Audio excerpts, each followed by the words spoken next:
Good afternoon বন্ধুরা। আমি এখন আলু ভাজা ভাজা করব, সিদ্ধ আলু ভাজা ভাজা করব।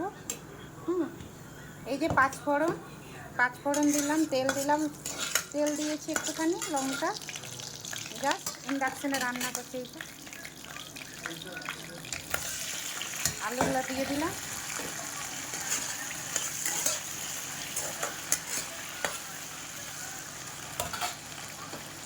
এর মধ্যে হলুদ, লঙ্কা, জিরে, ধনে গুঁড়ো, পাঁচফোড়ন দেওয়া আছে, এটা দিই। নুন দিতে হবে, জাস্ট হয়ে গেল।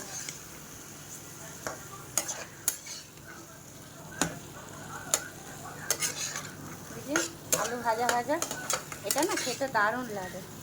দাঁড়ান, নুনটা দিই। নুনটা কোথায়?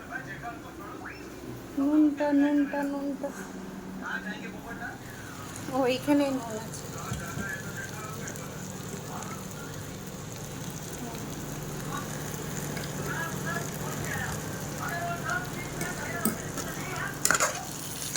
জাস্ট দেখুন জিনিসটা, এরকমভাবে খাবেন, দারুণ লাগবে।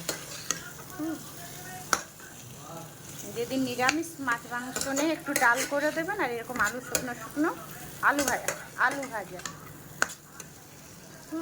যেমন আলু ভাজা হয়, এটা সিদ্ধ আলু ভাজা, এটা হচ্ছে এটা আলুর দম নয়, জল দিলে আলুর দম হবে এটা। যাতে জিরে গুঁড়ো, ধনে গুঁড়ো, লঙ্কা, আর আলুটা সিদ্ধ করে নিয়েছি।